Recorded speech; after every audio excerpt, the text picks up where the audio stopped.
Purple Daily is daily Vikings entertainment. We just want the Vikings to win a Super Bowl before we die. I will ride with this group. Seriously, man. Please. And away we go. We are like 1 month away from Vikings training camp. How does this last like 5 month stretch sit with you guys now? In some ways, it feels like time really flies when you're talking Vikings every day, even in the dead of the offseason. But in other ways, it feels like a decade since they last played a football game. Which is the genius of the entire league, right? Because like it has been a long time since they played, but they're always top of mind, which is where I give them credit. Now, I feel like since the conclusion of football being actually played on a gridiron, I feel like this team has done really well. I like what they've done. I like the moves. You know what? They might work. They might not work. But do I think the intentions are in the right place? Because, like, that's the most important thing. Are you setting yourself up for possible, dare I say it, Super Bowl championship, a Lombardi? I feel like this is the first time with O'Connell and Kwesi that they have truly taken the step to set yourself up for the future. So I told you, I had a lot of questions in March. When March started, I had a lot of questions, and I thought this could be, not for O'Connell so much as Kwesi, a make or break. Like, what are you going to do now? I like what I've seen. Dare I say it? The pieces might be in place. And maybe there's still some more pieces to add, and that's what Judd brings to the table today. He's been scouring the remaining free agents lists, and he's going to bring us some available players, some free agents that the Vikings could potentially, you're not reporting these. These are just like interesting fits. Interesting fits. Correct. For the Vikings. Yeah.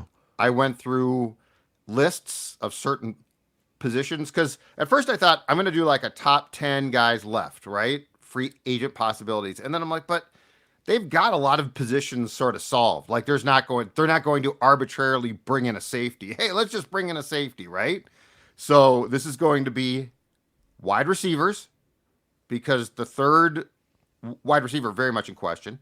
And it's going to be defensive tackles because they've got some help there, but I don't know that they couldn't add there. So I wanted to sink my teeth into two positions that I thought that they could actually use the help in. And we'll get to that after Judd ranks his favorite convenience store gas station combos. There's only one choice. Everybody knows this. There's only one choice. There is not going to be a combo. There's not going to be a ranking. There's going to be a definitive statement. Quick Trip is the best. Look at all of those food options right there. You know what? You're going home. You need gasoline. You stop there. You're like, I don't have dinner. And then you think to yourself, if I go inside that store right there, Quick Trip, I can I can get all of my needs. And here's the best part. If you have the Quick Rewards app on your phone, as Declan Goff does, guess what? You don't even have to go inside. Curbside pickup 2024. Ain't it great? Declan does this all the time. Woke up with a head cold today. I need some Theraflu and Dayquil from my friends at Quick Trip here. I can just go in there and they'll just have it ready for me. I'm very excited. And this can also lead to additional savings on fuel. Ladies and gentlemen, Quick Trip, it's number one. It's 1 through 10, okay? Check them out. No brainer. No brainer. Okay, where do you want to start here? Free agents sitting out there, just waiting for a phone call, begging for someone to take a chance on them. I want to start with what I think is if not the biggest potential need still, or the most interesting one to talk about, it's certainly the sexiest. And it is the third wide receiver spot. So let's set the scene, okay? Setting the scene. The Vikings right now have 12 wide receivers on their 90-man roster that they plan on taking into training camp. They have a clear-cut number one, Justin Jefferson, no question about it, one of the best, if not the best in the league. Jordan Addison, I think a clear-cut two. We've talked about this. He might be a one in lots of places. After that, it gets sort of murky. Brandon Powell, I think, is expected to win the third job. But you know what?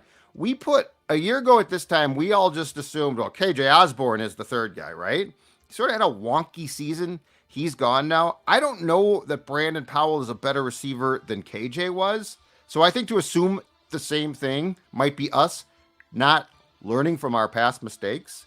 So what I have compiled is a list of 4 names for potential, what I guess you would call right now, gentlemen, street free agents, wide receivers. Street free agents. I once said that. So the Vikings, I think a street free agent is more in season. And the Vikings had a guy, if you guys recall in the probably early part of the Childress era by the name of Bethel Johnson, who had played for the Patriots. Yeah. Remember that guy. And I was talking to him once, and I referred to him. I said, you were signed as a street free agent.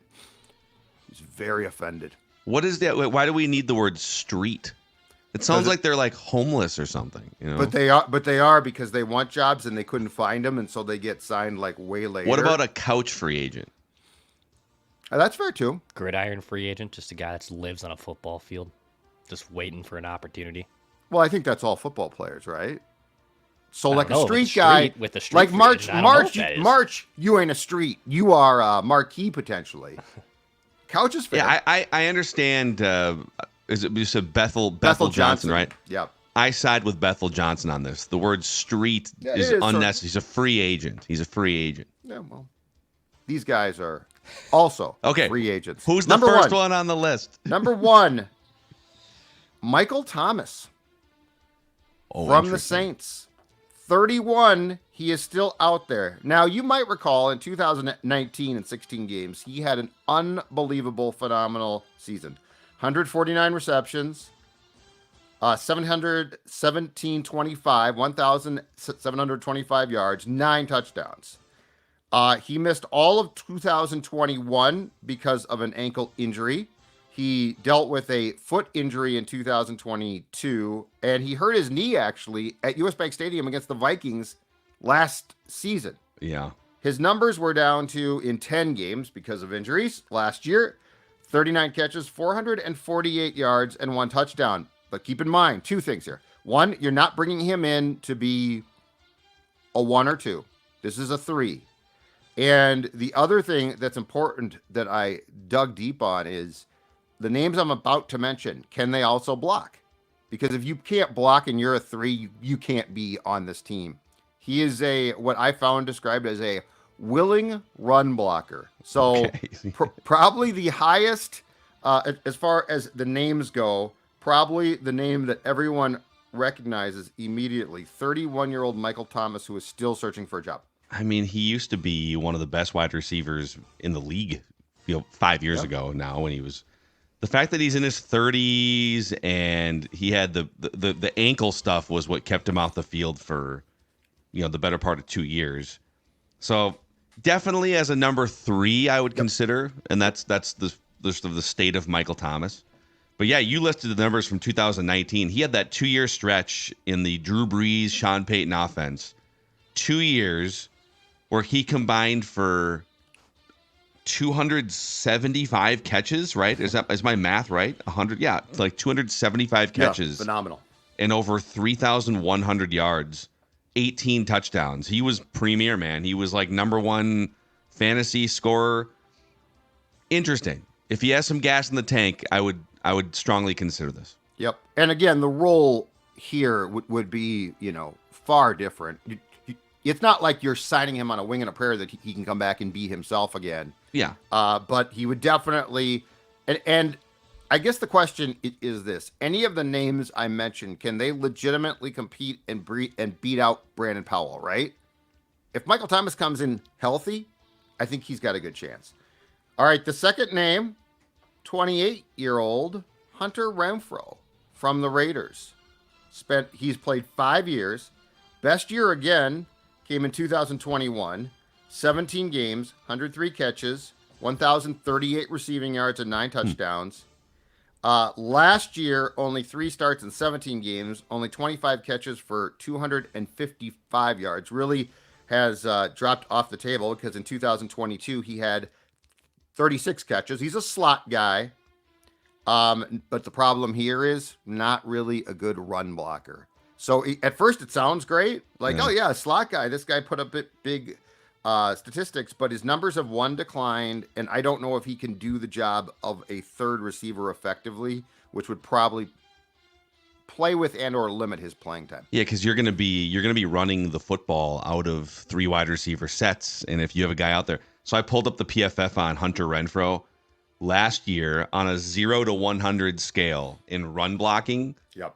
31.3, which is near the bottom of all wide receivers. Yep. And then 2 years ago, when he had his most playing time and the 1,000 yards as a receiver, 38.1 run blocking grade. So, yeah, I don't know if you're trying to upgrade your run game. I think Michael Thomas is a better fit despite age. So, again, Thomas is 31. Renfrow is 28. Despite the age, I think I would rather take a training camp look-see at Michael Thomas. Now, I will say, like, it's not like Brandon Powell at, 5'9", Correct. whatever he is. Yes. Brandon Powell is not a great run-blocking receiver either. Yes. But he can find an opening. So we should clarify that the bar needed to clear the number 3 wide receiver slot is Brandon Powell is a good, reliable, hey, it's 3rd and 8, go find a pocket somewhere, go return a punt. But he's not out there.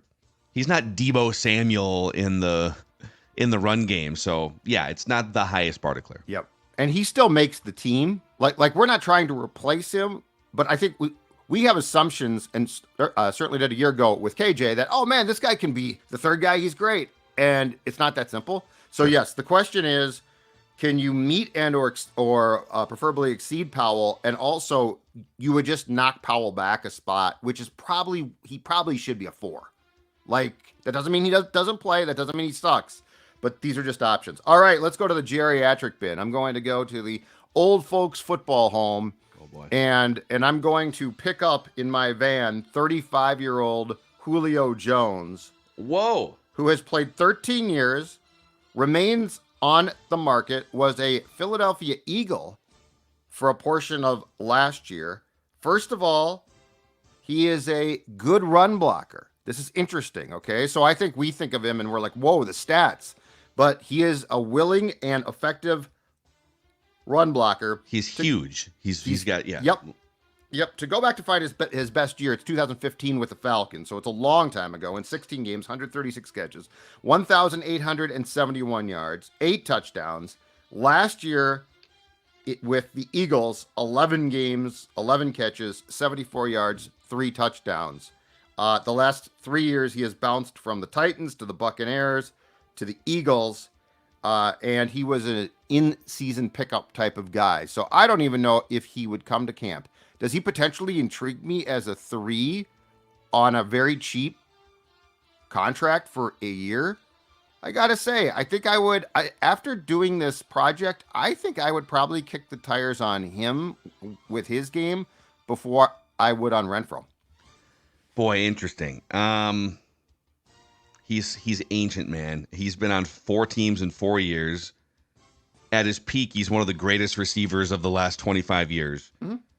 But this dude seems awfully cooked to me. I think, if we're romanticizing about a version that existed 4 years ago, of course, no. Julio Jones. Yeah, no, I'm not. But dude, I mean, he only caught 14 passes all year last year.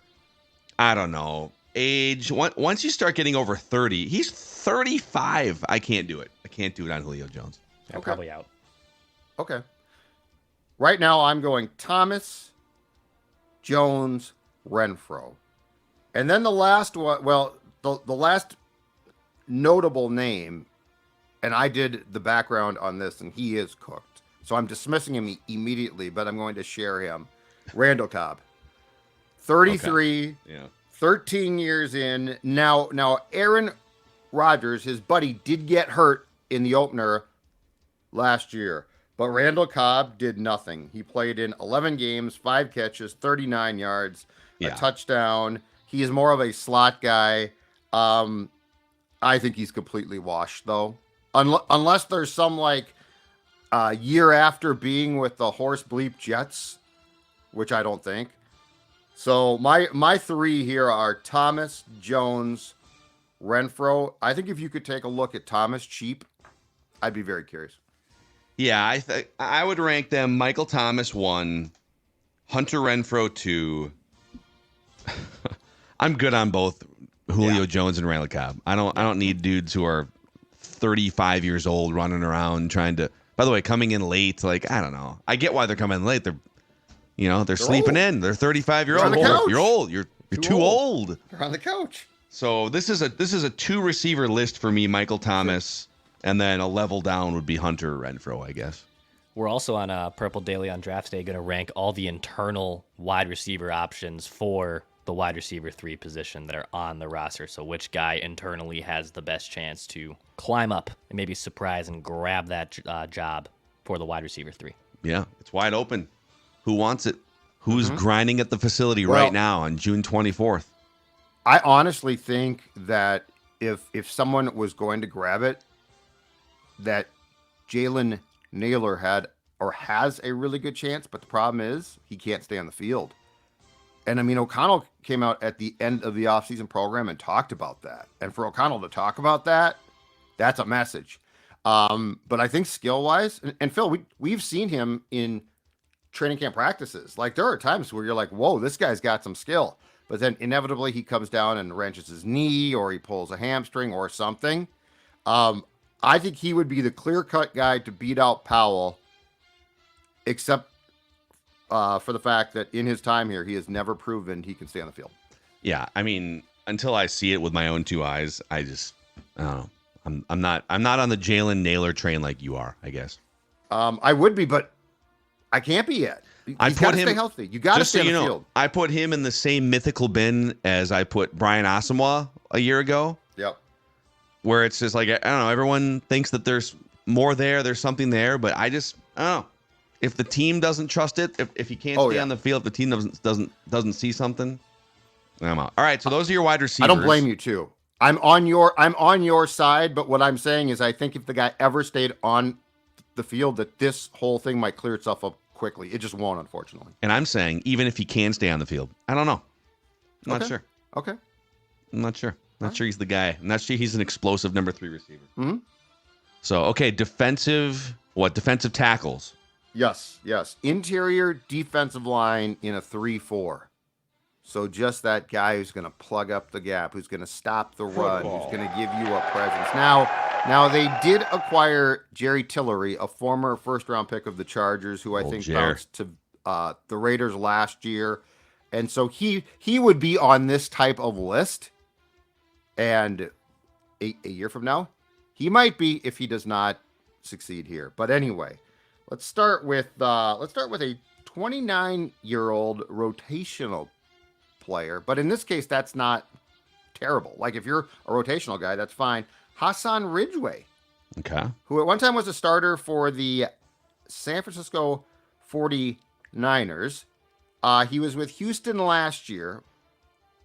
Only played in 3 games because he suffered a torn Achilles in November. Also had a calf problem. But he is more of a pass rushing tackle. 10.5 sacks in 8 years. He's played for the Colts, Philadelphia, San Francisco, and the Texans.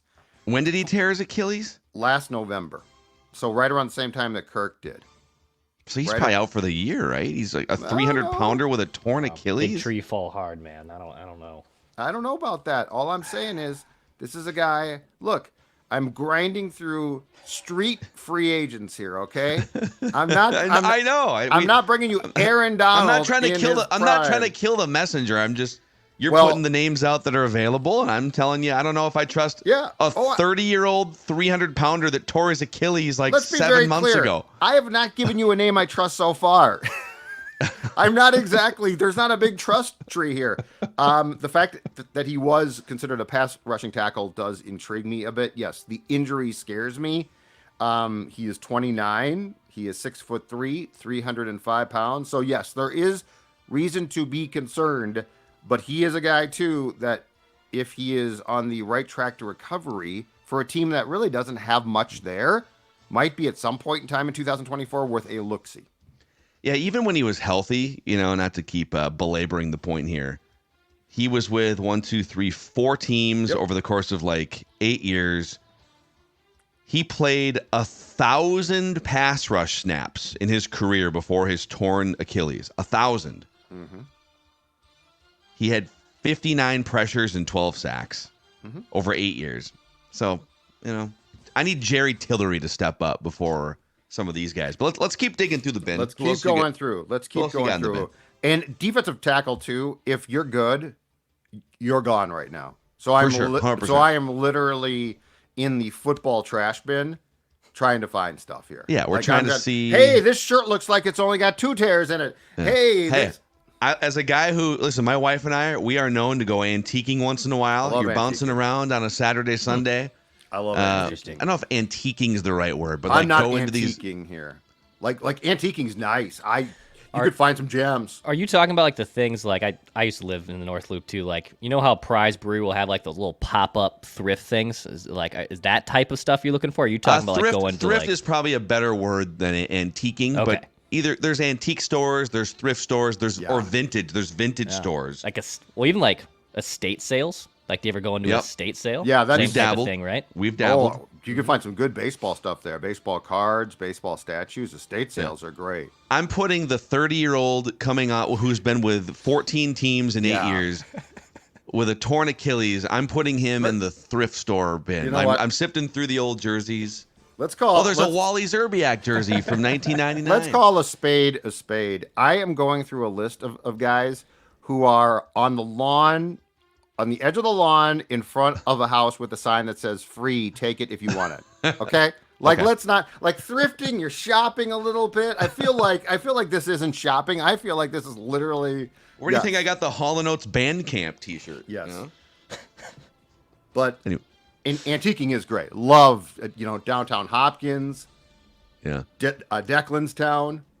Downtown Still- Hopkins. Yeah, it's great. Bars know. and antique stores. Let's Yeah, go. absolutely. Who else is on your list? Jerry so- Ball? No. I wish Jerry Ball. I love Jerry Ball.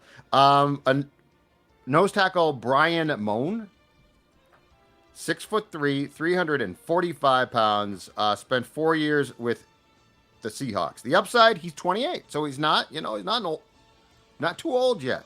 The downside is he missed last year with a ACL injury. He was let go in March. He had started 3 games in 2022. And so he is actually, with the timing of his ACL, he might be closer to playing or being recovered enough to play than Hasan Ridgeway is. Age is actually nice here. Injury scares you, and he is known as a run stuffer, which I've always told you guys, 6'3", 345, just basically plugging up the middle of that line. Run stuffers intrigue me. Yeah, he's a Michigan man. He's a Harbaugh guy. Undrafted free agent status from the 2019 draft year. But yeah, he's listed on Pro Football Focus at 366 pounds. So if you're just looking for a massive human being that's more to than I had, sit yeah. in the middle of your, I don't know what did you might have? be right. 345, but those So, the discrepancies can be big as well. So, Once you get above about 335 in the NFL, no one really knows what you weigh. yep. You could be 380. It You doesn't. don't know what you weigh sometimes till you No. jump on that scale. You just You don't even check at that point. Yep. Okay. Okay. Back to the geriatric bin. I'm going to bring up a blast from the past, and this is a guy that likes to sign in season now, and I don't blame him. Pat one bit. Williams. He's had a good career. I wish it Linval? was Pat Linval. Linval. Wait, actually- let's go. I put Linval. Oh, He turns 36 in October. He has now played 14 years. The last 2 years he has come back and played for, I think it was the Eagles, and then was it the Bills? The Bills. Yeah. Yep. And so he is my last guy. Bryan Mone intrigues me, I think, the most. But again, you are literally picking up couch cushions from the side of the street here. Linval, I think, looks to go to a team in season that has a guy hurt or has a depth problem at the position. And I think he's trying to find teams that he thinks he can ring chase with still. Yeah. So that's probably not a fit at all, which is fine. So Bryan Mone would be my top ranked one, followed by Hasan Ridgeway, and then way down that list, it would be Joseph. But here's the last thing that's important to keep in mind here, and why training camp is going to be so important. Harrison Phillips last year, playing a role that he probably is not perfectly suited to play, played a career high 839 snaps. Okay, so you got to find a way to get that down.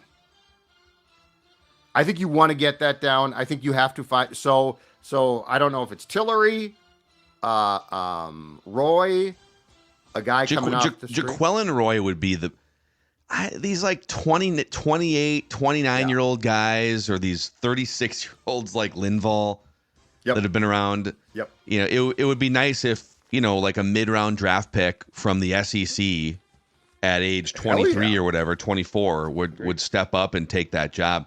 So on Linval, the nostalgic factor here is off the charts. But in terms of production, he only had 7 pressures. His run game defense, according to PFF, had taken a dip. So at his peak with the Vikings in 2017, he was one of the highest graded defenders in the NFL. He had a 90 PFF grade in 2017. And last year it was 43. So he was one of the worst graded defenders, which that's, when you're still playing in the NFL, when you're 35, 36 years old, that's what's going to happen. Fun name, fun trip down memory lane there, but I don't know. If you're leaning on a guy like Linval, to me it says you whiffed on another mid-round draft pick, a Jaquelin Roy type.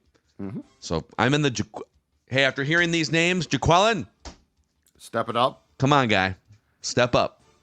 Yeah, so I think in a perfect world, he doesn't just step up; he separates himself, right, and starts to play a lot. I think Tillery's going to get a real chance because, he's the first round pick. He's been a bust thus far. After that, I'm curious. But I do think part of the good thing here is next March, there's no doubt in my mind that with a plethora of cap room, this is going to be a position that, if nothing else, they will 100% address this time.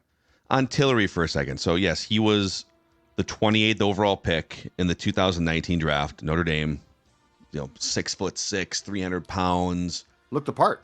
At what point, though?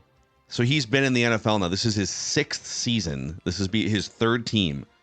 At what point were teams just sort of wrong about you as a first-round pick versus, no, there's the 3rd or 4th team can unlock the thing that couldn't be unlocked back in 2019, 2021? I got one name. Marcus Davenport, right? Yeah. And that's a guy with skill from the edge. That's not a comforting name for Vikings fans, by the way. It's not. But and I don't claim to have watched film of Tillery. I have no clue. But one of my questions with guys like that who clearly played the part, like for the most part, you're not a first round pick unless you look that role. And my question is, what holds them back? And a lot of times, football's a tough sport, man, and they play it because they can make a lot of cash doing it, but they aren't necessarily driven to play it. Yeah. Which I think it's fair to say after a year of Davenport, he was 100% a guy that didn't enjoy the sport. Yeah. So I will say this too about Jerry Tillery. He does, on a per snap basis, he does get some pressures. He's certainly not going to be mistaken for Aaron Donald or Chris Jones, but he did in a half a season or so of snaps last year. He played about half of the Raider snaps. He had 30 pressures. He had 23 quarterback hurries. So he'll get you a pressure or two in a game, and the Vikings are kind of at the point where they need someone. Yeah, that's the point. Just clear that low bar. What can you do? Yep. Poke him with a stick. Can you do something? Guy. Come on, guy. Football. So that's my list. There it is, Judd. Thrift shopping. Yeah. Antiquing.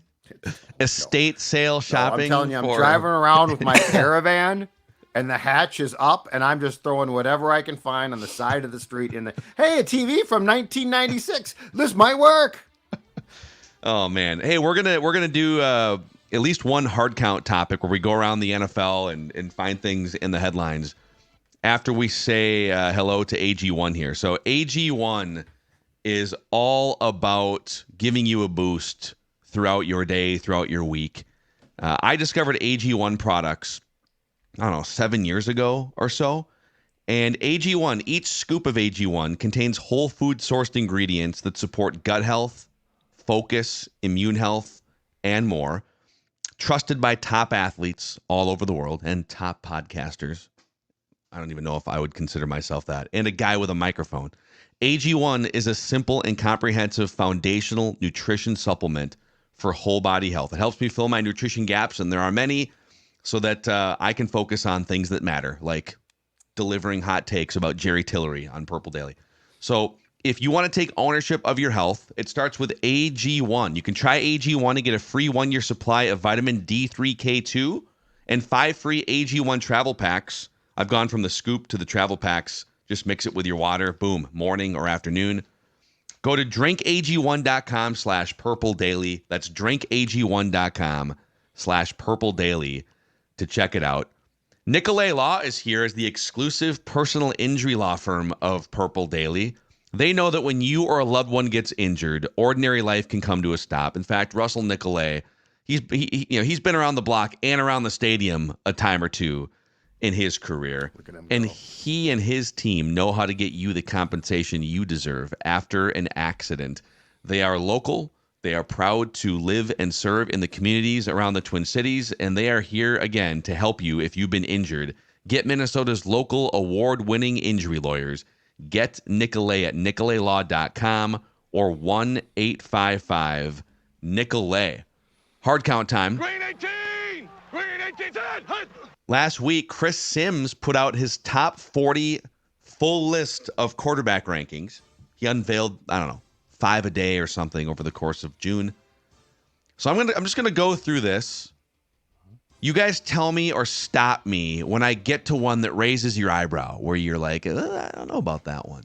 Okay. I don't know if that player should be Kellen ranked. Mond at 13 now. He's fallen. He had Mond in his 40, didn't he? Yeah. Did he have Mond in his 40? He had him Had above Justin Fields. Justin Fields, yeah, that's right. Yeah. So we'll start with number 1, Patrick Mahomes. Number 2, Josh Allen. Number 3, Joe Burrow. A healthy Joe Burrow. Yep. 4, Lamar Jackson. 5, Matthew Stafford. 6, Justin Herbert. 7, CJ Stroud. Okay. 8, Dak Prescott. 9, Jalen Hurts. 10, Jared Goff. 11, Trevor Lawrence. 12, I'll stop you. Okay. I'll stop you. First of all, I think Stafford is too high. I think he's still good, but I think he's too high. I think, and I know he got hurt, but if you're not, so Burrow got hurt, and I think Sims still sees him clearly. I think Trevor Lawrence is too low. I agree. I think Like, I you put can't give Trevor a Lawrence pass to above one guy. Jalen Hurts. Yes, I would agree with that. Yep. Okay, 12, Kirk Cousins. Yeah, that's where Kirk Cousins is.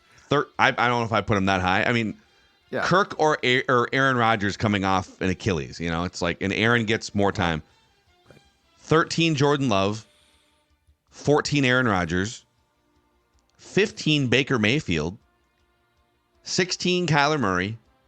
17, Brock Purdy. Seems low. Too low. Seems low. Now, he's very much propped up by an incredible coach, system, Hall of Fame left tackle, weapons who can block, who can catch passes. Christian McCaffrey's an all-time running back. How much should we penalize a guy, though, for succeeding with a good team and a potentially great coach? I guess that's my question. Yeah, and he led the league in so many. Didn't he lead the league in passer rating and yards per attempt? And so, okay, we're going to give you a great car. And he's like, cool, I'm just going to lead the league in about 6 categories. Yeah, He right. deserves credit for that. Exactly. Agreed. 18, Tua.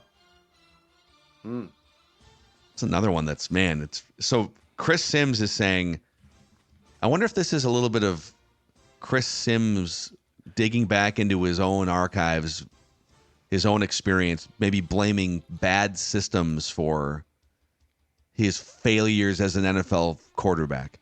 Because he's got Brock Purdy and Tua, Yep. 2 of the more statistically great quarterbacks, but 2 guys who are in these innovative, fast-moving offensive systems with motions, the Shanahan system. Yeah, and should they be? I'm not saying that all of these quarterbacks just shouldn't be around the same bin, but should they be that far back of Jordan Love as well? And that's a great point. Who, by the way, might not have the personnel that we consider Purdy or Tua to have, but definitely has the coach. Yeah, and he only did it for like 9 games. Brock Purdy at least had a year and a half of sample size. Also worth noting here, he's putting Baker Mayfield 15, Brock Purdy 17, Tua 18. Yep. And I'm not saying Brock and Tua need to be like fringe top 5 quarterbacks, but is he then saying that if you put Baker Mayfield on the 49ers or Baker Mayfield on the Dolphins, that those teams would be better with Baker? Maybe he's right. I don't know. It's just interesting fodder. Sims is trying to be spicy, which he does. He does a good job of like creating some eyebrow raising rankings or doing something. All right. 19, Geno Smith. 20, Caleb Williams. So he's the highest rookie. He's got Caleb 20th. 21, Russell Wilson. 22, Derek Carr. 23, Daniel Jones. 24, Deshaun Watson. I'm going to stop myself there. I know that Deshaun Watson's stock has plummeted in an all-time way the last 3 years. You give me one game or one season, I can either have Deshaun Watson, just the player, not the creepo. Right. Deshaun Watson or Daniel Jones, and we're putting Daniel Jones above Deshaun Watson? Right. How about that? Yeah, Jones probably wouldn't be in my top 25. No. Justin Fields, 25. Will Levis, 26. Okay. 27, Michael Penix Jr. 28, Jaden Daniels. 29, Bo Nix. 30, J.J. McCarthy. 31, Ryan Tannehill, who's a free agent, by the way. 32, Anthony Richardson. And then 33, Sam Darnold, right ahead of 34, Bryce Young, and then a bunch of journeyman backups like Jacoby Brissett, Joe Flacco, Jameis Winston, etc. So the Vikings have 2 of the top 33 quarterbacks in the world. How about that? Take that. It's a comforting thought. The Darnold one's intriguing. So if he has a Baker-like year or something akin to that, which is possible, put him above Brock Purdy. Yeah, you got to put him above Brock Purdy. I think the Purdy. I think the Purdy disrespect. I don't get it. I get it to some extent. When you watched him play against Patrick Mahomes, which anyone, by the way, would look. Okay, yeah. He clearly was along for the ride a little bit more, and Patrick Mahomes was driving the action. But I don't know that I would take 16 quarterbacks. You're telling me here's a pretty good system with some weapons, and he's going to lead that thing to the Super Bowl and lead the league in a bunch of categories? To me, that's worth higher than bottom half of the league starters in terms of rankings. Well, and I feel like we also dismiss the fact that John Lynch and Shanahan got a clear look at Trey Lance, right? Who they traded up for, who they, I guess, loved at the time.